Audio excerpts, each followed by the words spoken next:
So welcome everyone to today's Childhood Neurodiversity workshop on understanding and supporting sleep difficulties. My name is Dr Annie Bryant. I'm a clinical psychologist and I work in the Suffolk Psychology in Schools team, part of Norfolk and Suffolk Foundation Trust, which is the mental health service in Suffolk. And I'm Rose Bidewell. I'm a trainee clinical psychologist and I'm working with Annie. Thanks, Rose. So today's workshop, so just to kind of run through what we are going to be covering and what we're not going to be covering. So we're going to start with talking about the science of sleep and factors that affect sleep. We won't spend too long on this because we want to make sure we've got plenty of time to go through strategies and thinking about supporting children. And then we will talk about particular sleep difficulties and neurodivergence. We will talk about good sleep habits, the sleep environment, bedtime routine and using visuals, and we will also mention medication as well. And at the end, we will have some further resources for support and reading if you're interested. Just to mention, we already have a workshop that we have run before, not in our childhood neurodiversity series, but in our mental health series. And that is on supporting children and teenagers with sleep. So it's not specific to neurodivergent children, but it does cover managing emotions at bedtime and specifically talks about communicating with teenagers about kind of changing their sleep and improving their sleep. So we won't cover that today, just in the interest of time and not repeating what we've done before, but it might be that if those topics will be helpful for you, you could go back onto our YouTube page and give that one a watch as well. Cool, right, let's get started. So what is it that you are worried about with your child's sleep? And if anyone's just joined us, you can join us at slido.com and use the code on the screen to access these questions anonymously. Okay, so lack of sleep, yeah, waking up through the night. Defiance to sleep, yeah, so really resisting it. Not getting enough sleep, yeah. Taking 3 hours to fall asleep and then regularly waking up. Yeah, not enough for them or me. Yeah, that's a good point. Absolutely. Changes in routine affect sleep. Yeah, that's a really good point. They can't wind down. Okay, so about the kind of getting into that sleepy state. Waking up during the night. Resisting sleep again. Yeah, not wanting to sleep over with friends. Yeah, or having friends around. Difficulty sleeping independently. Yeah. So waking up tired or waking up very early.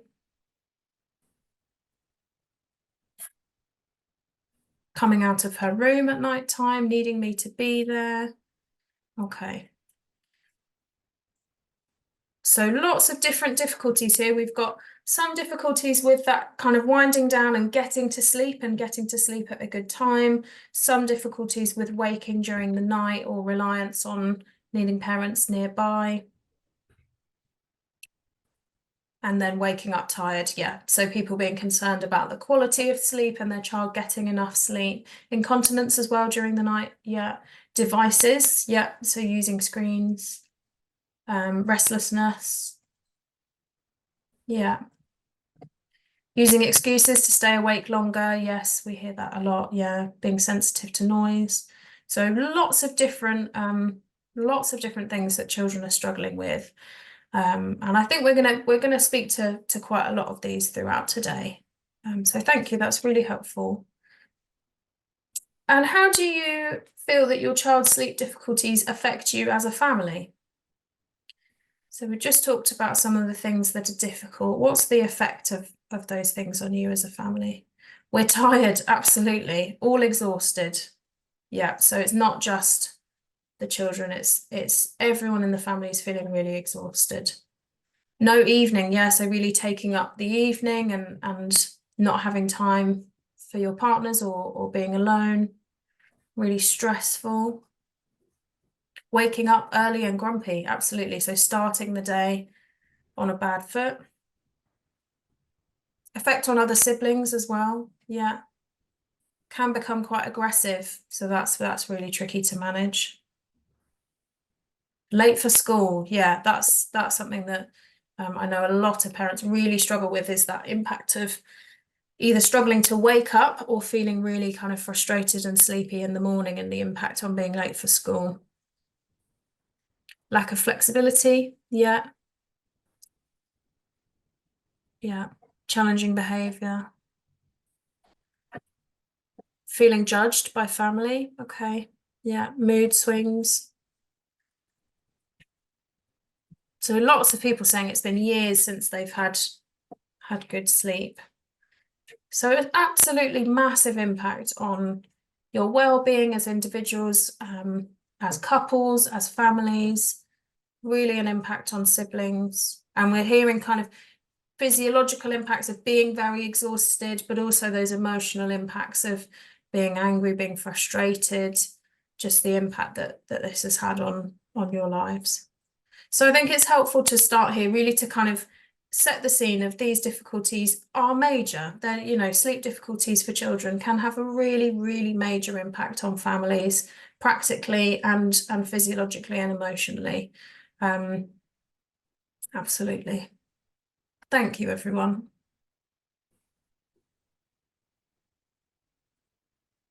Okay, so I'll hand over to Rose here to tell us a bit about sleep. So, why do we need sleep? Firstly, sleep's restorative, so it can help our bodies physically rest and restore so that we're ready for the next day. Sleep's incredibly complex and has effects on virtually all systems of the body. Recent findings suggest that sleep even plays a role in removing toxins in your brain that build up while we're awake. Sleep's important to a number of brain functions, and the brain remains very active while we sleep. Sleep after learning can consolidate this information into memories and allow us to store them in our brain. So, research shows that we're more able to remember things learned in the day if we have a good night's sleep afterwards. And getting enough rest also helps us process information once we wake up. So it's really good for concentration. And it also helps us with regulation. So kind of with thinking and reasoning, but also with thinking of like emotional regulation. So when we sleep, our brain is processing information, but it's also processing those emotions that we experience in the day.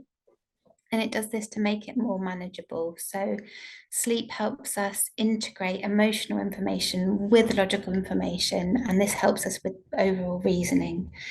For example, if we've had a really bad day where everything went wrong and there was a high emotion, our brains in the night kind of sort this out. So for example, we may have some anxiety related dreams, but in the morning we might think a bit differently and the emotion has less power. So the brain in the night helped us process the emotion and consolidate it with other information in our brains. And sleep's particularly important when we're stressed. So during REM sleep, our brains make sense of difficult experiences, and this reduces the emotional distress we feel. Helping young people understand this will help them recognise the importance of good sleep. In Norfolk and Suffolk, we've got the Better Sleep programme, and this has found the impact for teens of improved sleep include feeling more positive about life, reporting to be in a better headspace, and being more willing to work towards things that are important to them. And in terms of sleep deprivation, it's also inevitable that because sleep's got so many functions, that if we're deprived of sleep, then it'll also kind of impact all of those things. There's a part of the brain called the amygdala, which is the center of those raw emotions. And research tells us that the amygdala is more reactive when we don't get enough sleep. So this leads to increased irritability, poor emotional regulation, poor concentration, reduced academic performance, anxiety, obesity, mood problems, and it can even be, a factor in self-harm and hopelessness. So let's talk about our body clock. So we've got two internal biological mechanisms related to sleep. One's the circadian rhythm and one's homeostasis. So both these systems work together to regulate when you're awake and when you're asleep. So circadian rhythms are 24-hour cycles, and they regulate your sleep-wake cycle. And they control the timing of your sleep and cause you to be sleepy at night, and your tendency to wake in the morning without an alarm. So circadian rhythms synchronize with environmental cues like light and temperature, and about the actual time of day, and they continue even in the absence of these cues. So, for example, when you have jet lag, for example, the light and temperatures all change, but you've got the same circadian rhythm for a bit till it adjusts. And it works best when it's paired with environmental cues and regular sleep habits. Then you've got the sleep-wake homeostasis, which keeps track of your need for sleep. So the homeostatic sleep drive reminds the body to sleep at certain times and regulates sleep intensity. So this sleep drive gets stronger every hour you're awake and causes you to sleep longer and more deeply after a period of sleep deprivation. And then the other thing to mention is sleep pressure, which is we can't force sleep, we have to need it. So, it's not something we can affect by our effort levels.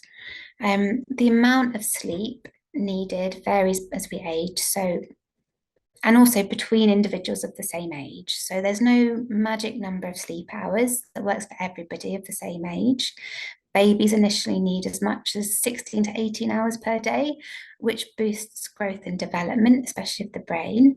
And most adults need about 7 to 9 hours of sleep, but after the age of 60, it can be shorter and lighter and interrupted by kind of multiple periods of waking up during the night. So for young people, some sources say it's between 8 and 9.5 hours, and having this flexibility reduces kind of the stress on young people to reduce their kind of sleep achievements. So in general, people are getting less sleep because they have kind of longer working hours, and we've got access to round the clock entertainment, other activities. And some people think they can catch up on missed sleep during the weekend, but depending on how sleep deprived they are, that the weekend catch up might not be adequate. Okay, I'll pass back over to Annie. Thanks, Rose. So I won't spend too long on this slide because it's a bit full on, but we just wanted to demonstrate that there is a sort of structure and cycling to our sleep when we are asleep. So often people think that we are either asleep or we are awake. But there's actually quite a bit more to it. So on this graph, you can see the hours of sleep along the bottom and the stage of sleep along the left. And the stages of sleep is sort of about how deep that sleep is. So how kind of conscious we are. And depending on the deepness of the sleep, there's different things going on in the body in terms of recovery and restoration that Rose was talking about. But really what we're wanting to show is that throughout the hours of sleep, people can get quite caught up on needing to get to sleep quickly or needing to get a certain amount of hours of sleep. But actually what these cycles show us is that even if we're getting less sleep, so perhaps we're getting sort of 5 or 6 hours rather than the 8 hours, we are still having some of those important deep sleep stages because those happen in kind of short bursts. Obviously, it's ideal to have more hours of sleep, and like Rose said, the ideal amount is slightly different for different people. But we know that often parents and professionals can get quite anxious about the fact that young people might take really quite a long time to fall asleep and then get worried that they're not having enough of that deep sleep. But actually here we can see that even with a few hours of sleep, there will have been some deep sleep and restoration going on. And I guess this is helpful to think about potentially not putting pressure on young people to get to bed at a particular time, but thinking about that even if they're getting some sleep at some point or even getting rest might help to reduce some of their anxiety about the fact they're struggling to get to sleep. And as Rose said, we can't force ourselves to sleep. We need it. We need our bodies and our kind of sleep cycles to be aligned to get us into sleep. And there's lots of things that can affect that, which we're going to come on to a bit later. Okay. So what factors affect your child's sleep? So that is what we're going to move on to now. So what might impact on your child having a particularly bad sleep or a night where they're particularly struggling to get to sleep? What sorts of things, or even yourself, what impacts on your sleep, do you think? What makes your sleep more difficult? Okay, anxiety coming up already, social media, yeah, busy thoughts, stress, not wanting to sleep alone, buzzy brain, that's a good description. Trying to switch off from technology, yeah, absolutely. Congestion, being overtired, being scared, yeah. Eczema, so kind of got a couple of sort of physical health conditions. Overstimulated, yeah. So kind of sensory overwhelm. Too much energy, that's a good point. Yeah. So not actually in that kind of physiological sleepy state. Got too much energy still. Having a bad day, absolutely. Gaming, yeah. So gaming and social media is coming up quite a bit, but also so is worries and anxiety about things and feeling overwhelmed. And we can all relate, can't we? I'm sure, to that kind of experience of lying in bed trying to get to sleep and all the kind of anxious thoughts or stresses and things running through our minds. And we might call that rumination. So, kind of really dwelling on lots of kind of worries or negative thoughts at night time is really, really common for adults and for children. Hormones, yeah, absolutely. Hormones and adolescence, so teenage years can really impact on sleep or change those sort of sleep cycles and patterns. Blankets not feeling right, yeah. So kind of those sort of sensory issues of things going on in the room or in bed. Wanting to eat, yeah. Transitions, yes. So finding that transition or having worries about a transition in the morning. Needing me there, yeah. Okay, we've got some themes coming up across the top. So we've got anxiety, like I said, kind of trying to switch the brain off, worries about school. Yeah, sensory seeking. Yeah, feeling hungry, the house being too quiet. Yeah. So we've got kind of hyper and hyposensory sensitivities here. We've got some children really sensory seeking before bed and some children feeling really overwhelmed and needing that sensory input to be lower. FOMO, yes, fear of missing out, absolutely. Fear of missing out on what fun the adults might be getting up to once the children have gone to bed, or fear of missing out on social media, perhaps, missing texts from their friends and things like that. Those are all kinds of things that children might worry about. Brilliant. Thank you, everyone. So I'm going to hand back to Rose, who's going to cover some things that you've all already discussed, but we'll just go through them in a bit more detail. So thinking about factors that affect sleep. So one of the big ones is emotion. So as well as sleep impacting our mood, when we're more anxious, we're more on edge, and we might have lots of thoughts at night, which we find it hard to switch off from. And then we've got adolescence. So sleep's essential for children and adolescents because their brains are still growing and they've got so many learning opportunities. But it can also be a really tricky time for sleep because hormones are changing and spiking, which can interfere with sleep. And one of the particularly a kind of hormone to think about is melatonin, which helps us induce sleep. And this is secreted later for teens. And so they're not tired when we may be. So they have delayed sleep onset of around 3 or so hours. So adolescents might not feel sleepy until later, and then school starts early in the morning, meaning they have less sleep overall. There's also lots of temptations like friends being up late and wanting to join in with others and games, and fear of missing out is huge. It creates anxiety for wanting to stay awake with friends. And then another thing for teenagers particularly is that teenagers might be using their rooms for almost everything.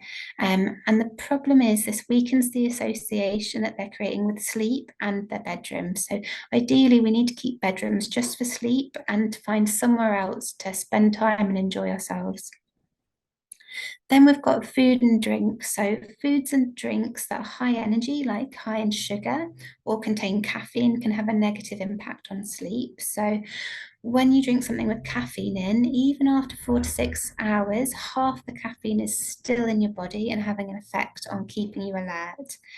And we sometimes don't notice that things marketed towards children, so for example, Prime energy drinks, have have more caffeine in than two coffees. So some of the things marketed towards children have caffeine in. And having foods and drink that are high in caffeine or sugar in the evening is particularly bad, because you're giving your body a dose of energy and alertness at a time when your body clock is trying to wind down towards bedtime. So that's why kind of food and drink choices can have a significant impact on sleep. And then it's important to think about alerting activities. So this refers to activities that might excite or hype somebody up when their body clock is trying to wind down and help them sleep. So for example, if a child's playing an exciting video game just before bed, their brain is going to be really stimulated and excited, and it's going to be harder for them to then wind down and get into a relaxed, sleepy state. Or similarly, kind of things like physical exercise, like running around or playing football right before bed, is likely to wake a child up. Um, Having said that, doing exercise and being active during the day is really important for children, and to be using up enough energy so they're tired at bedtime. And it's worth thinking about winding down time shortly before bed. So kind of inviting your child to do something calming or restful rather than alerting. Um, and then a big one is light as well. It's one of the greatest factors in sleep. So thinking about light exposure. So specialized cells in the retinas of your eyes process light and tell the brain whether it's day or night. And this can either like advance or delay the sleep cycle. So exposure to light can make it difficult to fall asleep and return to sleep when awakened. In particular, exposure to blue light sends signals to our brain that it's daytime, because our brain interprets that blue light as daylight. And unfortunately, screens like phones, tablets, TVs expose us to a lot of blue light, which if we do this before bed, it can make it difficult for us to feel sleepy. Um, and finally, we've got to think about the physical environment. So, some of you have already kind of mentioned those sensory elements affecting your child's sleep, and it can be harder to settle at night when there's lots of distractions around. So, also thinking about the kind of psychological environment, so if there's stress and tension in the household, and things like temperature. So the optimal temperature for sleep is actually quite cold. It's around 16 to 18 degrees, and this allows your body to lose heat throughout the night, which is essential for good sleep, because a drop in body temperature coincides with the release of sleep hormones. So what I'll move on to now is particularly sleep and ADHD. So what does research say about sleep and ADHD? So compared to their neurotypical peers, children with ADHD tend to experience shorter total time asleep. They tend to take longer to fall to sleep after lights out, which might also be more difficult if kind of that process of lying in bed is really boring and not doing anything. That can be even more difficult. Having a later bedtime, feeling more sleepy during the day, perhaps because of poor sleep, interrupted sleep, and having more disturbed sleep. And reasons why this might be different in children with ADHD, although it's kind of less well known, is children with ADHD might have a more variable sleep-wake pattern. So the time they go to bed and the time they wake up might vary from day to day, week to week. They might tend to have more bad habits around sleep and bedtime. For example, what we were talking about before with screen time or late night caffeine, for example. And perhaps children with ADHD are experiencing more academic and social pressures or difficulties at school. And then this can have a knock-on effect in terms of like low mood and anxiety, which in turn can impact sleep. Or it might mean they're spending more time catching up because of difficulties in the school day, which can have a knock-on effect in terms of when they're kind of winding down for sleep. And there is a little bit of evidence that ADHD medication can negatively impact sleep, and we'll come back to medication a little bit later. And what I'll move on to now is sleep and ASD, so sleep and autism.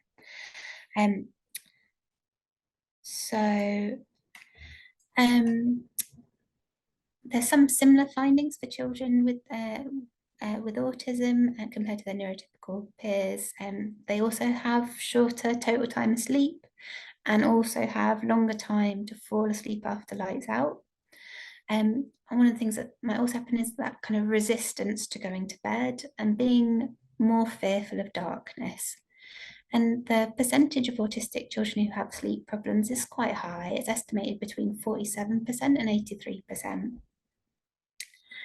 And again, there might be some similar reasons why autistic children might struggle to get to sleep. One of them is differences in their sleep-wake cycle.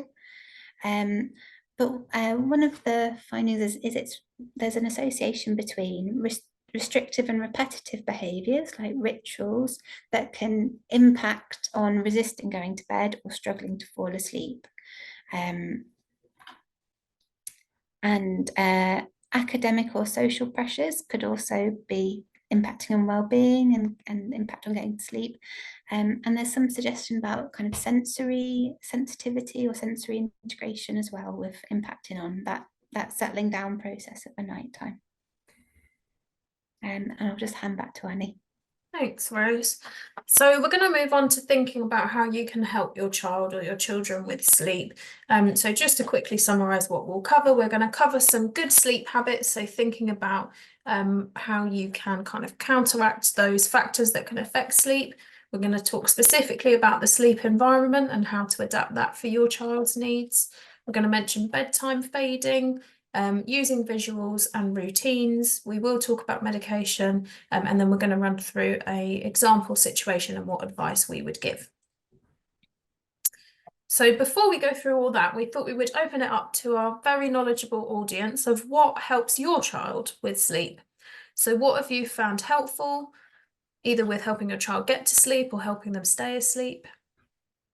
Because we've got a wealth of experience in the room, and it'd be really great to hear your thoughts first. So exercise, absolutely. So having time with you as parents, yeah.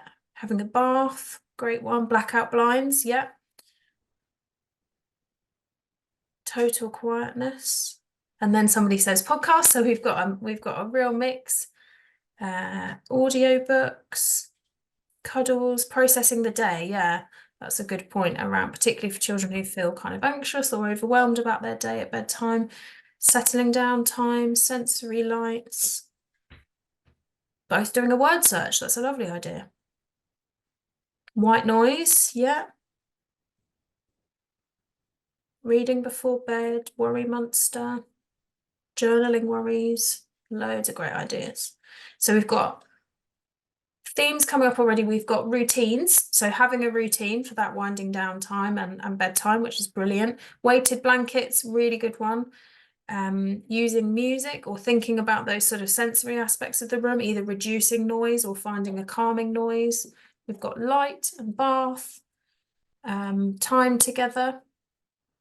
So we've got some brilliant ideas about managing that winding down time, feeling calmer, feeling more connected with you, but also thinking about the sleep environment as well and how to make that work for them. Nursery rhymes, yeah.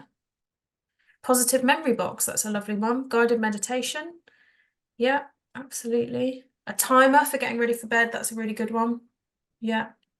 So we're going to cover lots of these things as well, which is brilliant, but it's great to see staying calm at bedtime as a parent. That's a really good point. Really good point. We can't help young people regulate their emotions if we are totally dysregulated ourselves. So that's a really, really good point, actually, thinking about your own stress and how calm you are. Not having to go to school the next day. So sometimes that is the only answer. Sometimes that's just not feasible. Yeah, being able to pace and creative time.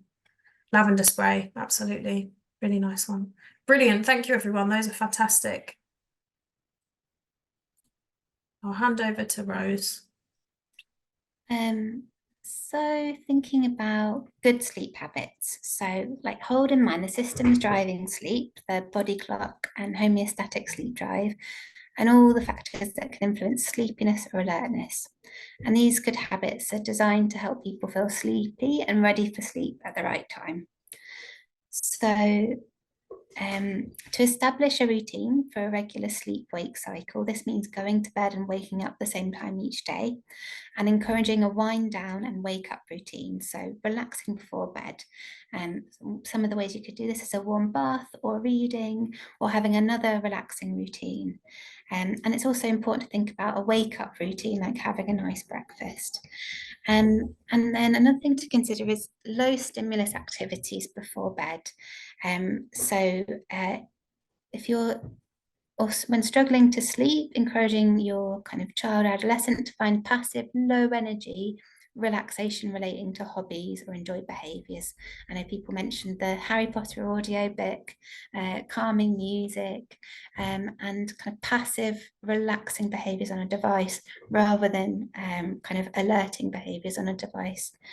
Um, Food and caffeine, so avoiding caffeine late in the day. It takes about 6 hours for half the caffeine you've consumed to go out of your body. So if your child is having an energy drink after school, they'll still have at least half the caffeine in their body, keeping them awake when trying to go to sleep. Avoiding alerting activities before bed, such as high energy games or exercise or watching screens. If scrolling the phone is calming prior to sleep, you'd need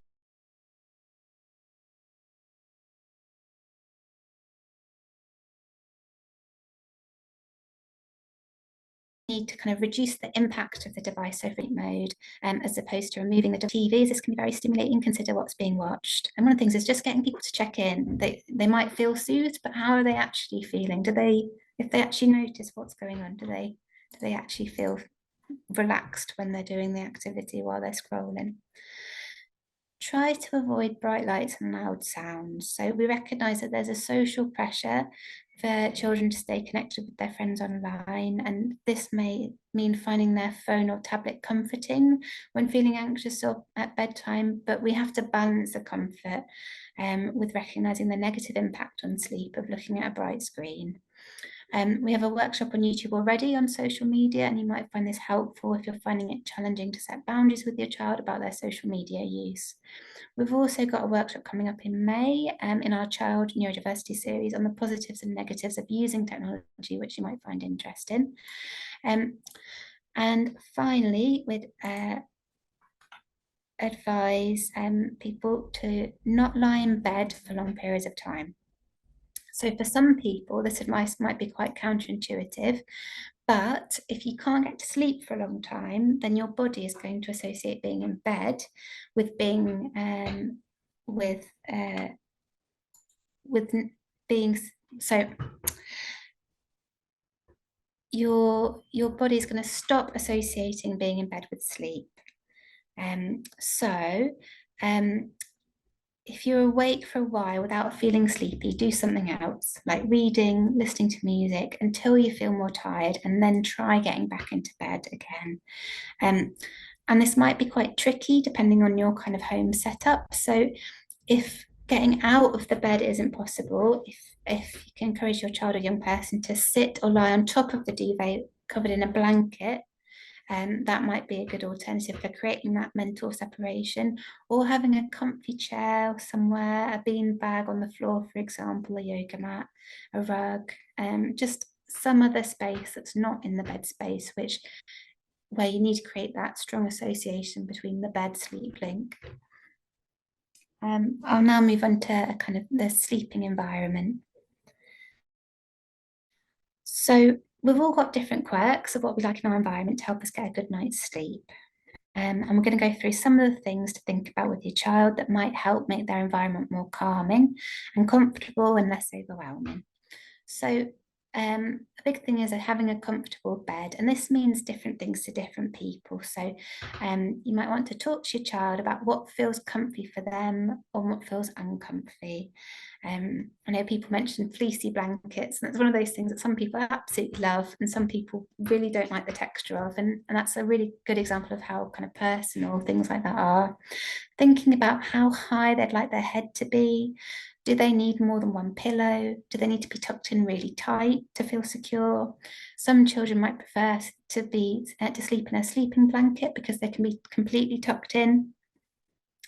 ball blankets, which are sensory blankets filled with loose balls. Um, stimulate sensory receptors in the body, which can help calm the nervous system. And weighted blankets work in a similar way. There's some research evidence that ball blankets can improve sleep in children with ADHD, although they aren't cheap. So another thing is noise. So for neurodivergent children, sounds, people can be very sensitive to sounds, and sounds that neurotypical people might not even pick up on or be bothered by might be enough to make it too difficult for a neurodivergent child to sleep. So if your child is sensitive to noise, just try standing in their bedroom and listen, and think about what can you hear, and you might be amazed to hear how much noise houses can make. So you might want to think with your child about creating an environment in terms of noise that they can tolerate or even enjoy. So it might be about removing annoying noises like a ticking clock, or moving their bed away from the wall where there's pipes, bathroom pipes running through. It might be worth thinking about music or white noise or relaxing sounds that could be playing while they're falling asleep. It might even be something like the fan going. Not only does it reduce temperature, but that kind of background buzzing noise like blocks out other sounds.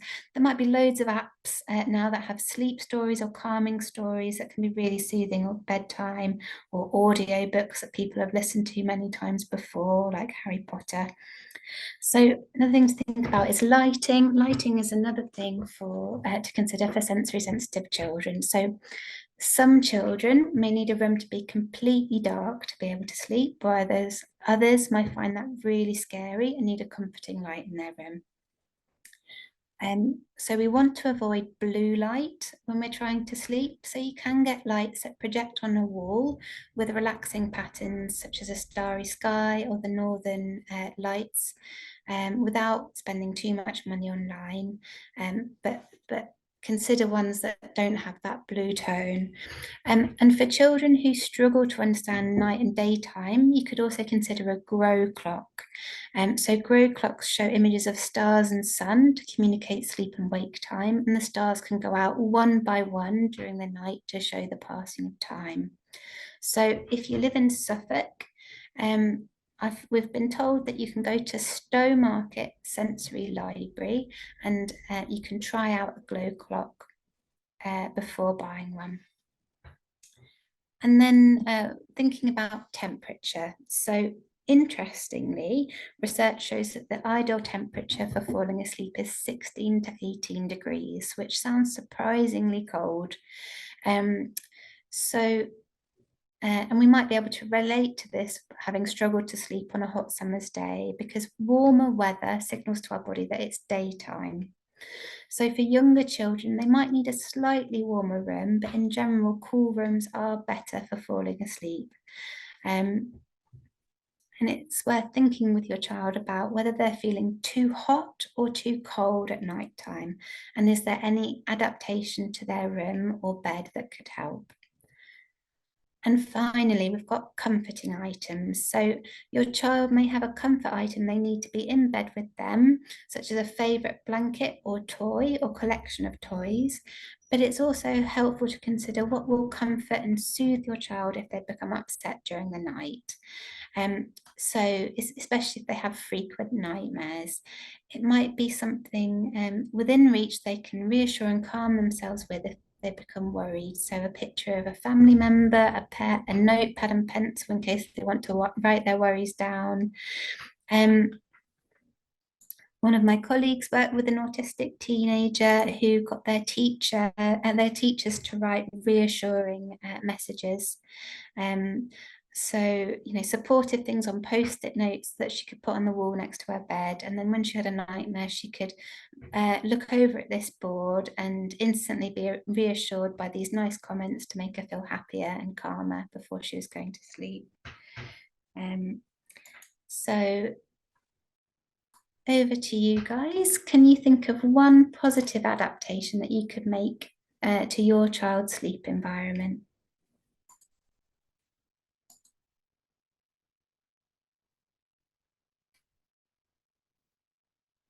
And it may be that people feel they've made lots of these adaptations already. So even if you can think of something that worked really well for your child in terms of adapting their environment, it might be something you've shared already that would be really helpful.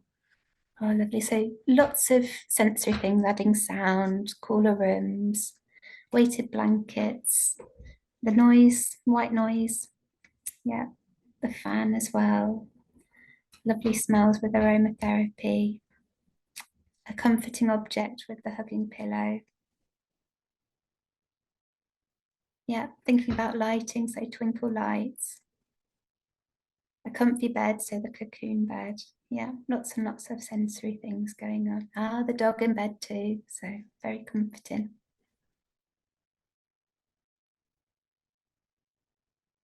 So low stimulus activities like reading the Kindle. Yeah. Oh, I love that. So waking up with your jumper because it smells of you. And then for some of you, not much is working, and you've tried lots of different things, I imagine. Okay. So that smell, that having an item from you as a comforting object, or being able to hold your hands, or having that comfort of your hand.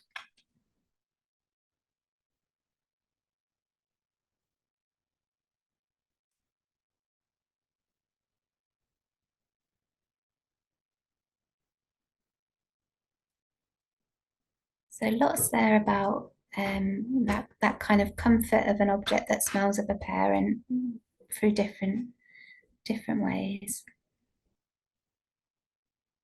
And low stimulus activities like singing. Okay, lovely.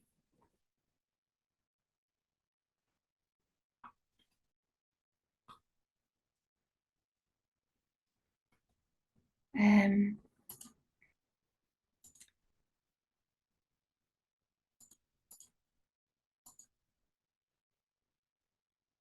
so thinking now about how the bed needs to be associated with sleep.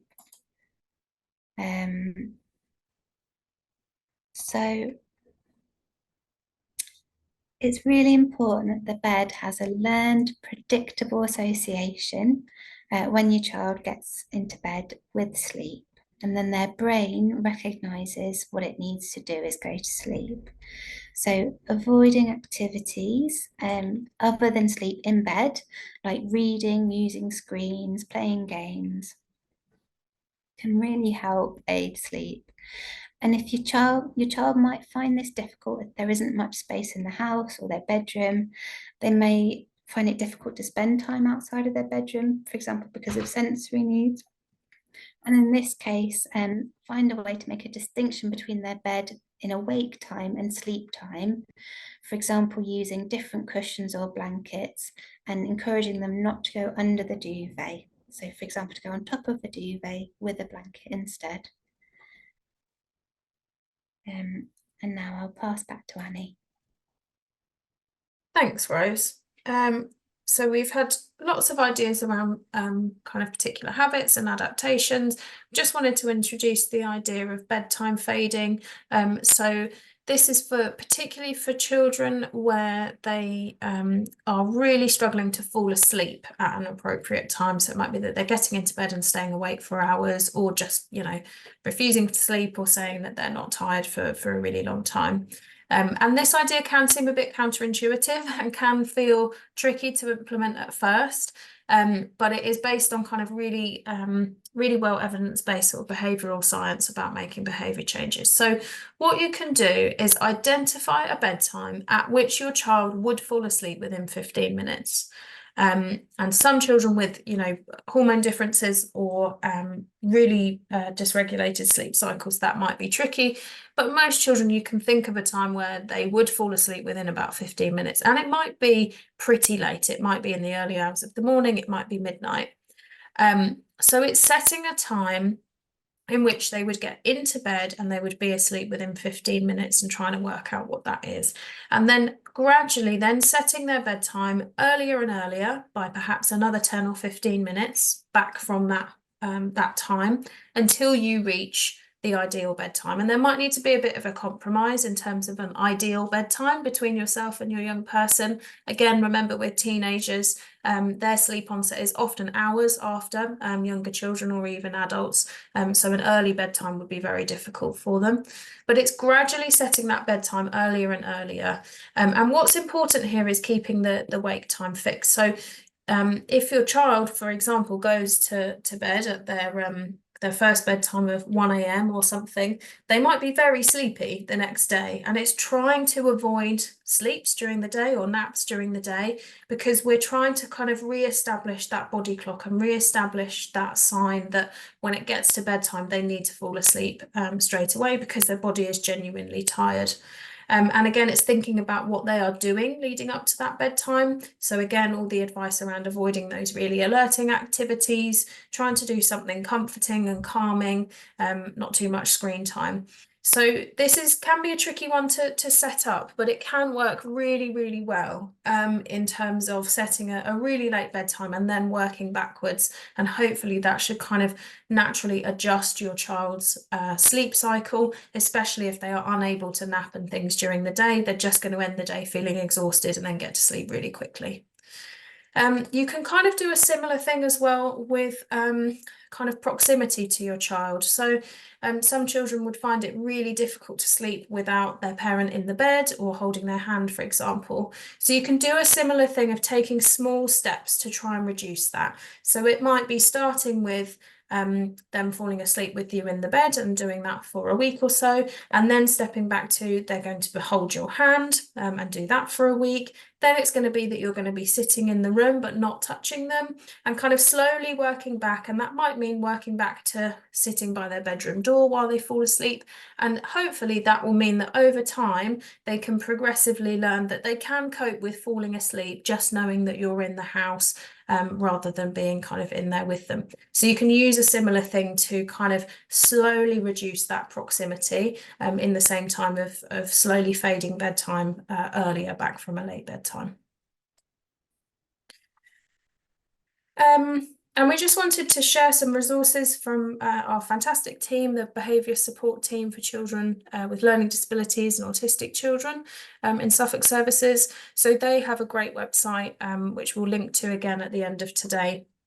And they've got lots of visual materials on there around supporting bedtime routines. So for children who rely on routine and ritual during their day, so perhaps autistic children, having a really clear and understandable bedtime routine is also really crucial. And using visual aids such as a timetable or a picture story can really help your child to understand that bedtime routine. And that can work well with using a grow clock as well. So if they struggle with that concept of time, they can see the sun kind of counting down to the end of the daytime and then knowing that nighttime is starting and associating that nighttime starting with their nighttime routine.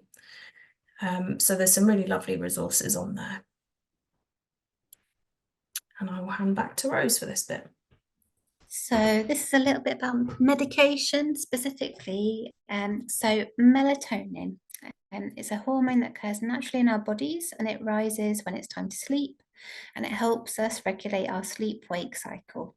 So melatonin medication may be prescribed as a short-term option for significant sleep disorders and to try and regulate the sleep-wake cycle. In the UK, melatonin should only be prescribed for children by a specialist medical professional. Please be aware that while melatonin products are available to buy over the counter and on the internet, melatonin should not be given to children without prescription by a suitable medical professional. So for children taking medication for ADHD, healthy sleep behaviour advice, such as the advice we've been given throughout the day, is recommended first, and before considering adjusting medication to support with sleep. So please speak to your child's ADHD team if you've got questions about the medication. And now we'll just do a little worked example as we kind of come towards the last few minutes of our session. So Sam is an autistic teenage girl who struggles to get to sleep. At night, the cars outside sound too loud, and there's a street light by her window that's too bright. The bed gets too hot, but opening the window makes everything too loud. She feels on edge, but also worn out. So she distracts herself with TikTok related to her interests in art and animals.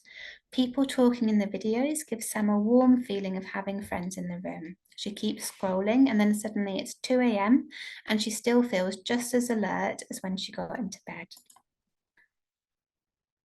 So, as Sam is feeling on edge and worn out when she gets into bed, it might be helpful to consider her wind down routine in the evening. So, having some time without screens and without eating or drinking, at least half an hour before bed, is really helpful in telling our bodies it's time to go to sleep. So, having a warm bath or shower is really helpful. Or Sam might choose something calming related to her special interests, like some drawing or painting, or spending time cuddling a pet animal. So we've also got some suggestions for Sam for her sleep environment. So to try and address some of the sensory issues she's having at night time, we'd consider putting her bed in the room. So where her bed is in the room, could her bed be moved away from the window to improve both the issue of light and the issue of noise? A blackout blind or using an eye mask could also help with reducing light in the room. If she's feeling too hot in bed, we'd consider using a lighter duvet or just using blankets or bed sheets to reduce the temperature. For people who struggle to fall asleep when they're in bed, it's also helpful to only get into bed when they're genuinely sleepy. So Sam may need to spend some time considering when is an appropriate bedtime, so she's sleepy enough to fall asleep quickly and not spending ages lying in bed awake. We also know that the light from screens makes it much more difficult to fall asleep. So Sam's worked out that it's comforting for her at night time to have the sound of friends or reassuring voices in the room.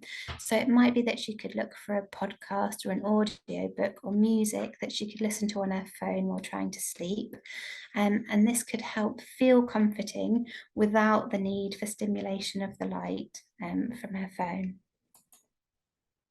And I'll just hand back to Annie. Great, thank you, Rose. So we are just coming to the last few slides of the workshop.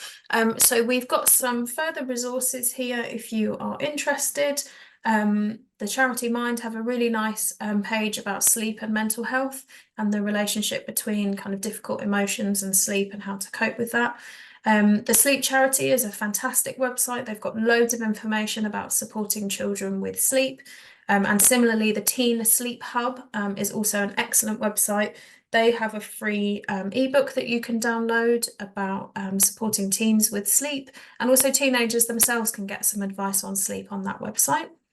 And there's also the National Sleep Helpline, which is run by the Sleep Charity. So that is a confidential service available Mondays, Tuesdays and Thursdays in the evening between 7 and 9 and on a Monday and Wednesday morning. And you can call them and have a chat about your child's sleep or your sleep and get some advice.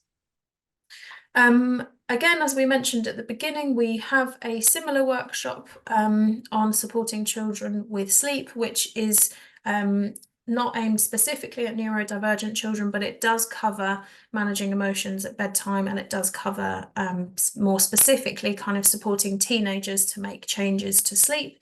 So you might find that helpful.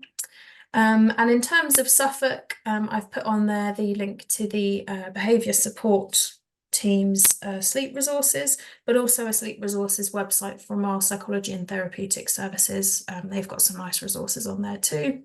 And for anyone living in Suffolk, you can also call the Barnardo's phone line for advice on emotional wellbeing topics in general. And the number is there and you can press option 2.